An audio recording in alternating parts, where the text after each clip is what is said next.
अस्सलाम वालेकुम नाज़रीन, दुनिया भर से में आपका इस्तकबाल है। मैं हूं डॉक्टर अब्दुल मोहसिन सिद्दीकी। आगे बढ़ने से पहले सुर्खियों पर डालते हैं एक नज़र। मुल्क आज अपना फाइटर प्लेन, टैंक और अद्वियात बना रहा है। मैन्युफैक्चरिंग एयरक्राफ्ट की इमारत का संग बुनियाद के मौके पर मोदी के दावे।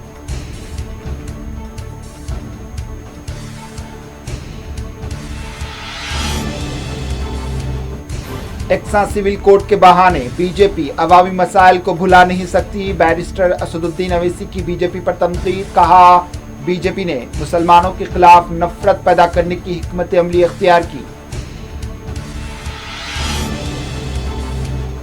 कुछ दलालों ने हमारे अराकीन को 100 करोड़ रुपए की पेशकश की। केसीआर का मुनगौड़ में इंतखाबी जलसे आम से खिताब। बीजेपी, आरएसएस और मोदी को बनाया तनकीद का निशाना।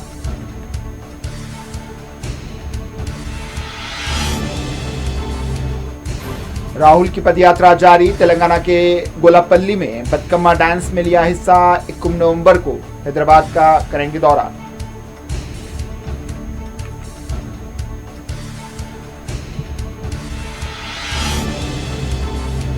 हिंदुस्तान शमसी तवानाई से बिजली पैदा करने वाले सरकर्दा ममालिक में शामिल। खलाई टेक्नोलॉजी में भी हिंदुस्तान ने दुनिया को हैरत ज़दा किया। प्रोग्राम मन की बात में वज़ीर आज़म मोदी का खिताब।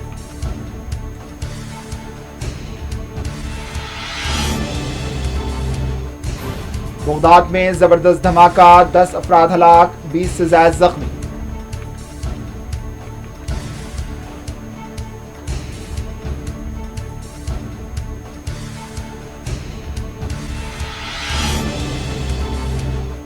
जनूबी कोरिया के दारुल हुकूमत सियोल में मरने वालों की तादाद 152 हो गई। 82 से ज्यादा अफराद जख्मी। महलूकीन की तादाद में इजाफे का खदशा बरकरार।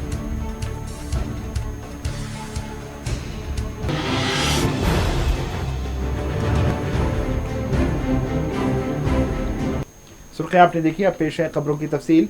नई दिल्ली में हुक्काम ने 30 अक्टूबर से शुरू होने वाले तामीराती सरगर्मियों पर पाबंदी आयद कर दी है ताकि दिल्ली में हवा के बिगड़ते मियार से निपटा जा सके। सिस्टम ऑफ एयर क्वालिटी के मुताबिक दिल्ली के मजमूई इलाके में एयर क्वालिटी इंडेक्स इंतहाई ख़राब जुमरे में है, जिससे सड़क पर चलने वालों को सांस लेने में मुश्किलात का सामना है। नई दिल्ली में एक तामीराती साइट के एक अहलकार ने मीडिया से बात करते हुए कहा है कि कंपनी ने हमें कल 29 अक्टूबर को तमाम तामीराती सरगर्मियां बंद करने का नोटिस जारी किया था। हम कंपनी के उसूल पर अमल पैरा हैं और अपने तमाम काम रोक चुके हैं ताकि फिजाई आलूदगी से निपटा जा सके। नरेंद्र मोदी ने आज वडोदरा में मुल्क के पहले मैन्युफैक्चरिंग एयरक्राफ्ट की इमारत का संग बुनियाद रखा। यह मैन्युफैक्चरिंग एयरक्राफ्ट टाटा कंपनी की जानिब से कायम किया जा रहा है, जहां C295 एयरबस की तैयारी की जाएगी। नरेंद्र मोदी ने इस मौके पर अपनी हुकूमत की कामयाबियां गिनवाई। इन्होंने कहा कि पिछले 8 साल में मुल्क में सलाहियतों को उभारा गया और आज नतीजा सबके सामने है। इन्होंने कहा कि साबिक में मुल्क की सलाहियतों पर भरोसा नहीं किया जाता था और मुल्क सिर्फ सर्विस सेक्टर पर इन्हिसार किया करता था। मैन्युफैक्चरिंग पर कभी ध्यान नहीं दिया गया। यही वजह है कि मुल्क आगे बढ़ नहीं सका, मगर आज मैन्युफैक्चरिंग पर भी तवज्जो दी जा रही है। यही वजह है कि मुल्क तरक्की की तरफ गामजन है। भारत आज अपना फाइटर प्लेन बना रहा है। भारत आज अपना टैंक बना रहा है, अपनी सबमरीन बना रहा है। और सिर्फ इतना ही नहीं, भारत में बनी दवाइयां और वैक्सीन भी आज दुनिया में लाखों लोगों का जीवन बचा रही। भारत में बने इलेक्ट्रॉनिक गैजेट्स, भारत में बने मोबाइल फोन, भारत में बनी कारें आज कितने ही देशों में छाई हुई है। Make in India, make for the globe, इस मंत्र पर आगे बढ़ता रहा भारत आज अपने सामर्थ्य को और बढ़ा रहा है। रुकन पार्लिमान असदुद्दीन अवैसी ने कहा है कि गुजरात में हर समाज की सियासी शिनाख्त बन चुकी है, मगर यहाँ मुसलमानों की सियासी शिनाख्त मौजूद नहीं। इन्होंने कहा है कि गुजरात में ऑल इंडिया मजलिस इत्तेहादुल मुस्लिमीन के उम्मीदवारों का ऐलान हो चुका है और आगे भी नामों को क़तियत दी जाएगी। इन्होंने कहा है कि गुजरात में रोजगार, सेहत और दीगर मसाइल मौजूद हैं। कांग्रेस में इतनी ताकत नहीं रही कि वो बीजेपी को हरा सके, जबकि डबल इंजन के नाम पर बीजेपी एक बार फिर अवाम को धोखा देना चाहती है। नहीं, अभी चुनाव की तैयारी तो हम लोग आप देख रहे हैं कि पिछले 2-3 महीने से मैं खुद रेगुलर आ रहा हूं और हमारे जो गुजरात के अध्यक्ष हैं जनाब साबिर भाई काबलीवाला और हमारे तमाम जिम्मेदार पार्टी के, उनके साथ मिलकर चुनाव की तैयारी के लिए बहुत ज़्यादा मेहनत कर रहे हैं और हमने बहुत से विधानसभा से अपने कैंडिडेट्स का भी नाम का ऐलान कर दिया है और इस सिलसिले में मैं आज कल भी था, आज भी हूँ और गुजरात को आते रहेंगे हमारी पार्टी के कैंडिडेट्स की पार्टी कामयाबी के लिए। बहुत मुद्दे हैं गुजरात की जनता के लिए। गुजरात की जनता भाजपा की 30 साल की सरकार में देख रही है कि बीजेपी में एक अहंकार पैदा हो चुका है, बीजेपी में बड़ा एरोगेंस पैदा हो चुका है और उसकी वजह यह है कि कांग्रेस पार्टी उनको हरा नहीं पाई है। तो इसलिए बीजेपी गवर्नेंस के नाम पर कुछ दिखा नहीं पा रही है। रोज़गार का मसला है, शिक्षा का मसला है, हेल्थ का मसला है, महंगाई का मसला है। अब डबल इंजन बोलकर क्या मिल रहा है? आप देख रहे हैं कि हर जगह पर गरीबी, पॉवर्टी बढ़ चुकी है। गुजरात में फीमेल इन्फेंटिसाइड बहुत ज़्यादा है। तो ये बहुत मुद्दे हैं गुजरात की चुनाव में बीजेपी के ख़िलाफ़ और सच्चाई पर मुबन्नी है, कोई पॉलिटिकल मुद्दे नहीं है। तो ये हम सब चीज़ों को उठाएंगे और सबसे बड़ी बात यह है कि गुजरात में जहाँ पर हर समाज की एक पॉलिटिकल आइडेंटिटी है या एक पॉलिटिकल उनकी लीडरशिप है। अगर किसी की पॉलिटिकल आइडेंटिटी नहीं है, ना किसी की पॉलिटिकल लीडरशिप है, तो वो अल्पसंख्यक समाज मुसलमान की है। तो इसलिए बहुत ज़रूरी है कि जब सब समाज को उनका एक मुकाम मिल चुका है, हिस्सेदारी में उनको हिस्सा मिल चुका है, अगर किसी को अपना हिस्सा नहीं मिला है तो अल्पसंख्यक समाज मुसलमान को नहीं मिला। तो इसलिए हमारी कोशिश ये है कि उनको भी उनका हिस्सा मिले, उनकी पॉलिटिकल आइडेंटिटी को मजबूत किया जाए और उनकी एक पॉलिटिकल लीडरशिप को बनाया जाए। एक साथ सिविल कोड के एक सवाल पर रुकने पार्लिमान असदुद्दीन अवैसी ने बीजेपी पर तनकीद करते हुए कहा है कि बीजेपी अहम मसाइल से अवाम का जहन हटाने के लिए ये शोशा छोड़ रही है। इन्होंने कहा है कि इस किस्म के फैसलों से बीजेपी अपनी नाकामी को छुपा नहीं सकती। बैरिस्टर असदुद्दीन अवैसी अहमदाबाद में सहाफ़ी से बात कर रहे थे। इन्होंने कहा है कि बीजेपी मुसलमानों के खिलाफ नफरत पैदा करने की सियासी हिकमत अमली इख्तियार की और इस पर अमल पैरा है। इन्होंने कहा है कि बीजेपी के बायस मुल्क में मुसलमानों के खिलाफ शक पैदा हुआ।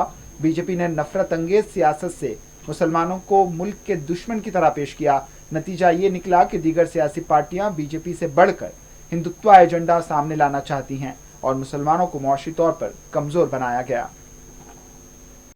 तो ये तो बीजेपी की, भाजपा की पुरानी आदत है और हर चुनाव से पहले कोई ना कोई ऐसा मुद्दा उठाते हैं जिससे वो बताना चाहते हैं कि वो हिंदुत्व की आइडियोलॉजी पर और आरएसएस के हुक्म पर इस तरह की पॉलिसी बनाई जाती है। तो ये कोई नई ताज्जुब की बात नहीं है।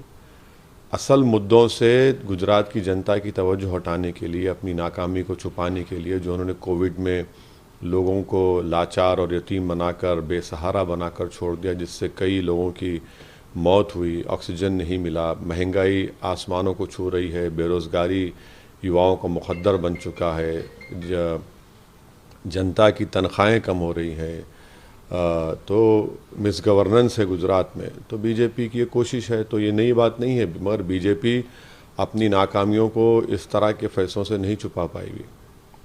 हाँ बिल्कुल, देखिए इसका क्रेडिट, इसका सहरा और मुबारकबाद के मुस्तहक़ देश के प्रधानमंत्री हैं कि उन्होंने इस तरह की पॉलिसीज़, पॉलिटिकल पॉलिसीज़ को अपनाया, देश को इस तरीके से चलाया उन्होंने कि मुसलमानों के ख़िलाफ़ उनकी सरकार ने एक हेट्रेड को पैदा किया, मुसलमानों के ख़िलाफ़ उन्होंने शक पैदा किया, मुसलमानों को उन्होंने एक दुश्मन के तौर पर उनकी सरकार ने, उनकी पार्टी ने पेश किया। उसका नतीजा हम ये देख रहे हैं कि अब सब पार्टियां ये देख रही हैं कि कैसे अगर मोदी को हराना है या पॉलिटिकली उनको डिफीट देना है तो वो उनसे बड़ा हिंदुत्व की आइडियोलॉजी पर चल कर दिखाना चाह रहे हैं। इसीलिए आज आप देख रहे हैं कि कांग्रेस हो या जितने भी सो कॉल्ड सेकुलर पार्टीज़ हो, वो मुसलमानों का नाम लेने से डरती हैं और मुसलमानों के इश्यूज़ को हाईलाइट करने से डरती है।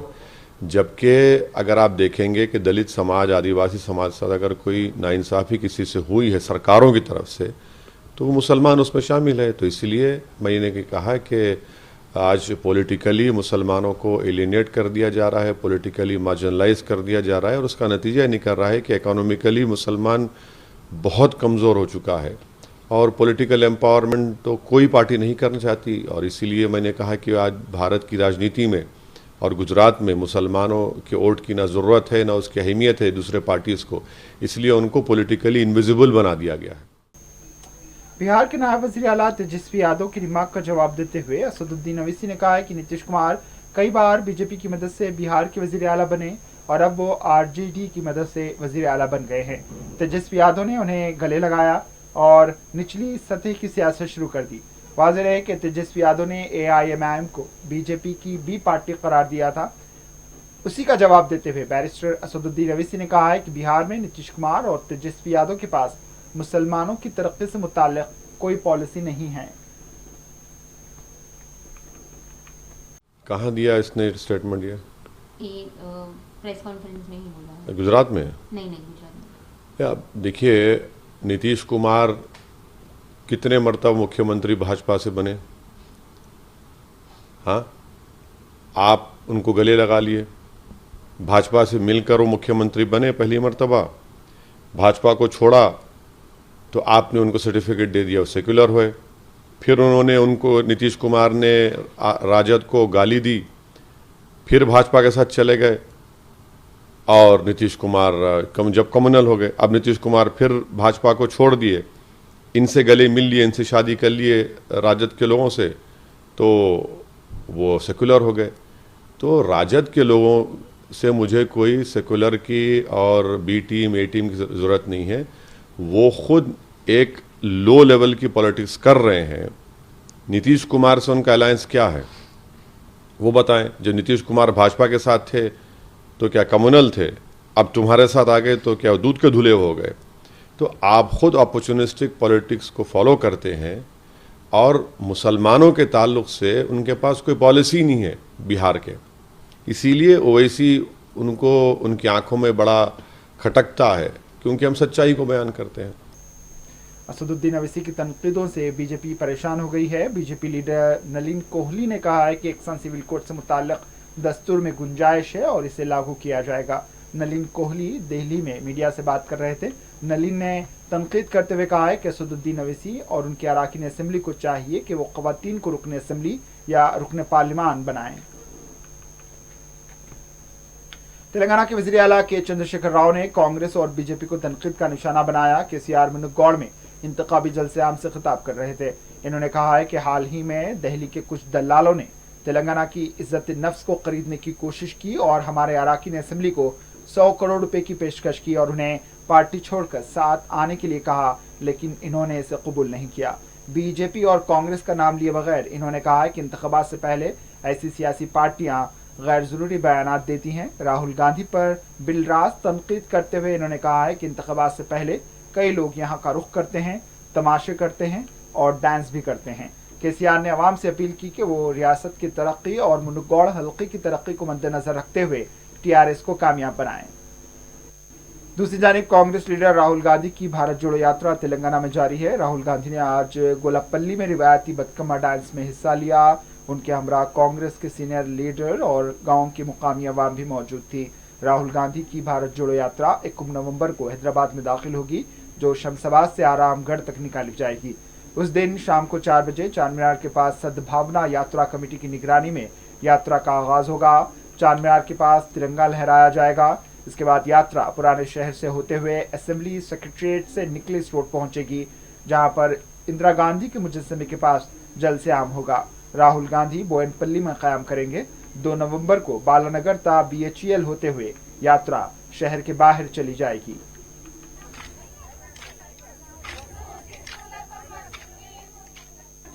श्रीनगर में रोजगार मेले के तहत LG मनोज सिन्हा ने नौजवानों में अपॉइंटमेंट लेटर्स तकसीम किए। इस मौके पर नौजवानों ने खुशी का इजहार किया। उनका कहना था कि ये लम्हा उनकी जिंदगी के लिए तरक्की का बायस बनेगा। इस मेले में ख़वातीन को भी अपॉइंटमेंट लेटर मिले हैं। भारत भर में छठ पूजा का एहतमाम हो रहा है। इस मौके पर खवातीन व्रत रखती हैं और अपने खानदान के लिए दुआएं मांगती हैं। भारत के कई हिस्सों में छठ पूजा के मौके पर नदी के किनारे पूजा की गई। रांची में वज़ीर आला हेमंत सोरेन की अहलिया ने छठ पूजा में हिस्सा लिया।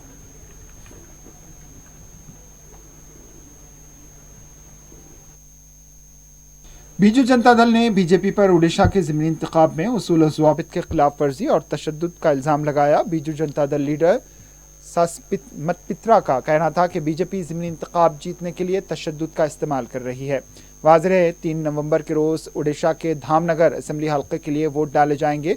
बीजू जनता दल ने आज इलेक्शन कमीशन के सामने बीजेपी के खिलाफ शिकायत दर्ज करवा दी। वज़ीर आज़म नरेंद्र मोदी ने आज मन की बात प्रोग्राम से खिताब किया। मोदी ने शहरियों को छठ पूजा की मुबारकबाद दी। इन्होंने शमसी तवानाई और सोलार एनर्जी के बारे में भी इज़हार ख्याल किया। उनका कहना था कि हिंदुस्तान अपने रिवायती तजुर्बात को जदीद साइंस के साथ जोड़ रहा है, जिसके बायस हम शमसी तवानाई से बिजली पैदा करने वाले सरकर्दा ममालिक में से एक बन गए हैं। वज़ीर आज़म का कहना था कि हिंदुस्तान कभी जेनेटिक टेक्नोलॉजी से महरूम था, आज वो खुद कफील है। हिंदुस्तान के साइंसदानों ने न सिर्फ देसी टेक्नोलॉजी तैयार की बल्कि आज इसकी मदद से दर्जनों सैटेलाइट्स बैक वक्त खला में भेजे जा रहे हैं।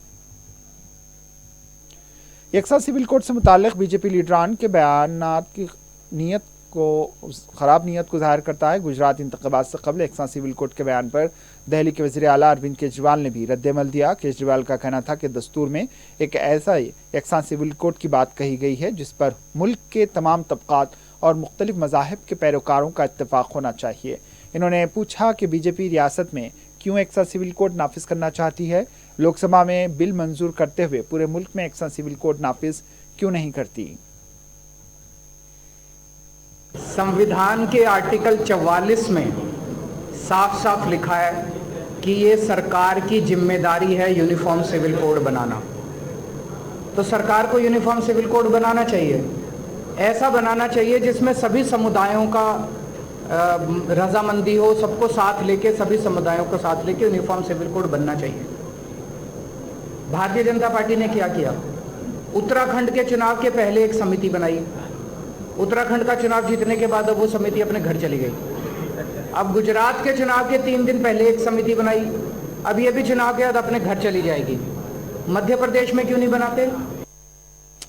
कांग्रेस लीडर प्रमोद तिवारी कहते हैं कि गुजरात में इंतखाबात हैं, इसलिए बीजेपी को यकसा सिविल कोड याद आ रहा है। उनका कहना था कि गुजरात में कांग्रेस इख्तिदार में आ रही है, इसलिए आवाम को गुमराह करने के लिए यकसा सिविल कोड का शोशा छोड़ा गया। इराक़ी दारुल-हुकूमत बगदाद में एक टैंक फटने से 10 अफराद हलाक हो गए, जबकि 20 से ज़्यादा अफराद शदीद तौर पर जख्मी हुए। बगदाद में एक मुहल्लिक धमाके की जगह का मुआयना करते हुए मुकामी रिहायशी अदनान ने मीडिया को बताया कि टैंक फटने का धमाका इतना ज़ोरदार था कि जिसने करीबी फुटबॉल स्टेडियम को भी अपनी लपेट में ले लिया, जिसमें काफ़ी जानी नुकसान हुआ। वहीं सिक्योरिटी ज़राए ने बताया कि धमाका फुटबॉल स्टेडियम और एक कैफ़े के करीब एक गैराज में हुआ, जिसके नतीजे में करीब ही मौजूद गैस टैंकर में आग लग गई और कुछ ही मिनट में दूसरा बड़ा धमाका हो गया। इन्होंने मज़ीद कहा है कि पड़ोस से काफ़ी तादाद में शायकीन फुटबॉल मैच देखने आए थे कि अचानक ये हादसा पेश आया। जनूबी कोरिया के दारुल हुकूमत सियोल में भगदड़ मचने से 153 से ज़्यादा अफराद हलाक हो गए। इब्तदाई तौर पर मरने वालों की तादाद 59 बताई गई थी, जो अब बढ़कर 153 हो गई है, जबकि मरने वालों में 19 गैर मुल्की भी शामिल है। कुचले जाने से कम 82 अफराद शदीद ज़ख्मी भी हुए। सियोल की शहरी इंतज़ामिया का कहना है कि इस वाक़े में 355 अफराद अभी भी लापता हैं और 19 की हालत तशवीशनाक बताई गई है। जनूबी कोरिया के सदर ने सिविल में होने वाले दर्दनाक हादसे के बाद कौमी शोक का ऐलान किया। योंगसान फायर स्टेशन के सरबराह ने कहा है कि अब तक 153 हलाकतों की तस्दीक हुई है, जिनमें 19 गैर मुल्की शामिल हैं। इन्होंने जाए वक़ूफ़ पर ब्रीफिंग देते हुए बताया है कि 82 अफराद ज़ख्मी हुए, जिनमें 19 की हालत तशवीशनाक है। जनूबी कोरिया में इस दर्दनाक हादसे के बाद अवाम सदमे में है। वाज़ेह है जनूबी कोरिया में हादसे के बाद दुनिया भर से कई ममालिक ने अफसोस का इजहार किया और ताज़ियत पेश की है, जिनमें भारत समेत अमेरिका, बरतानिया, कनाडा और फ्रांस भी शामिल है। एक फ़लस्तीनी बंदूक बरदार ने मकबूजा मगरबी किनारे में यहूदी बस्ती में एक शख्स को हलाक और कम से कम 3 दीगर को जख्मी कर दिया। इसराइली फ़ौज और तिब्बी अमले के तर्जुमान ने मीडिया से बात करते हुए कहा है कि एक फ़लस्तीनी बंदूक बरदार ने यहूदी बस्ती में घुसकर फायरिंग की, जिसमें एक शख्स हलाक हो गया जबकि 3 जख्मी हुए।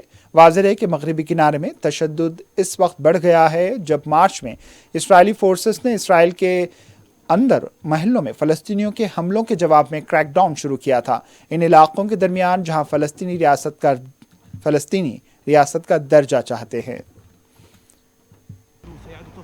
तहरीक इंसाफ के लॉन्ग मार्च के तीसरे रोज़ खिताब करते हुए इमरान खान ने शहबाज शरीफ के बयान पर अपना रद्द-ए-अमल पेश किया। इन्होंने कहा है कि शहबाज शरीफ, आप मेरे पास हैं क्या जो मैं आपसे बात करूं। इन्होंने कहा है कि मैंने उन लोगों से बात की है जो आपके इशारों पर चलते हैं। इससे कबल शहबाज शरीफ ने लाहौर में सहाफ़ियों से गुफ्तगू के दौरान कहा था कि इमरान खान आर्मी चीफ की तैनाती पर बात करना चाहते हैं, लेकिन मैंने इनकार कर दिया। यूक्रेन के सदर व्लादिमीर ज़ेलेंस्की ने कहा है कि रूस की जानिब से बहरे अस्वद के अनाज के बरामद के मुआहदे की मुअत्तली के लिए अक़वाम मुत्तहिदा 20 बड़ी मईशियतों के ग्रुप की जानिब से सख्त बैनुल-अक़वामी रद्द-ए-अमल की अब ज़रूरत है। एक वीडियो खिताब में इन्होंने रूस पर इल्ज़ाम लगाया कि वो अफ्रीका, मशरिक़ी वस्ता और जनूबी एशिया में मसनूई कहत पैदा करने की कोशिश कर रहा है। ज़ेलेंस्की ने कहा है कि बिजली पैदा करने वाले प्लांट्स पर रूसी हमलों के बाद यूक्रेनी बिजली की सप्लाई बहाल हो रही है, लेकिन हंगामी ब्लैकआउट की ज़रूरत हो सकती है। फिलिपाइन में सैलाब और बारिश के नतीजे में लैंडस्लाइडिंग से मरने वालों की तादाद 48 हो गई। मुल्क की डिजास्टर एजेंसी ने बताया है कि सैलाब के बाद जज़ीरा-ए-नुमा के बहुत से हिस्से पानी में डूब गए हैं, जिसमें अभी भी 22 अफराद लापता हैं। इन्होंने कहा है कि 40 अफराद के जख्मी होने की इत्तला मिली है, जबकि 1,70,000 अफराद बेघर हो गए और इनखला के मराकज़ में पनाह ले रहे हैं। इन्होंने कहा है कि लापता अफराद की तलाश अभी भी जारी है। 1 नवंबर को इसराइल में 6 साल से कम मुद्दत में 5वीं मरतबा इंतखाबात मुनक्किद होंगे, जिसमें साबिक़ वज़ीर-ए-आज़म नेतन्याहू वापसी के लिए कोशिश करेंगे। वाज़ेह है कि 2019 में इंतखाबी मुहिम के दौरान नेतन्याहू पर बदउनवानी के इल्ज़ामात आयद किए गए थे, जिसकी वो तरदीद करते आए हैं। आखिर में सुर्खियों पर एक और नज़र। मुल्क आज अपना फाइटर प्लेन, टैंक और अद्वियात बना रहा है। मैन्युफैक्चरिंग एयरक्राफ्ट की इमारत का संग बुनियाद के मौके पर मोदी के दावे।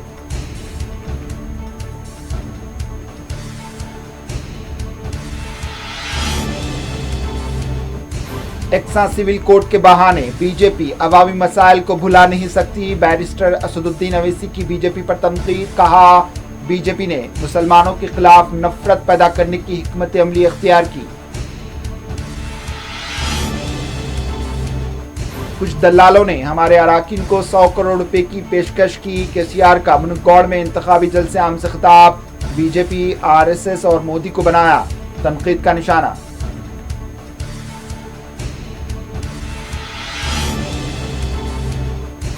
राहुल की पदयात्रा जारी। तेलंगाना के गोलापल्ली में बतकम्मा डांस में लिया हिस्सा। 21 नवंबर को हैदराबाद का करेंगे दौरा।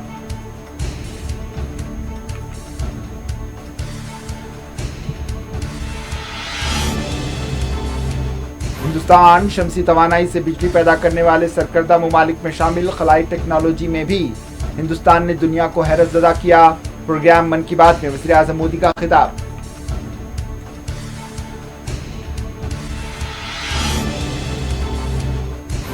बगदाद में जबरदस्त धमाका, 10 अफराद हलाक, 20 से ज्यादा जख्मी।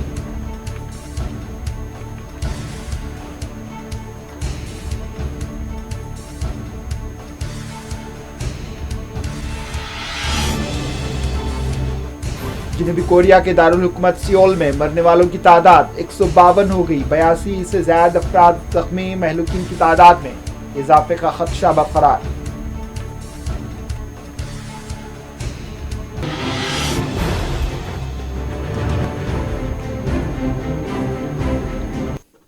इसी के साथ दुनिया भर से इख्तिताम को पहुंची। दीजिए इजाजत। अल्लाह हाफिज।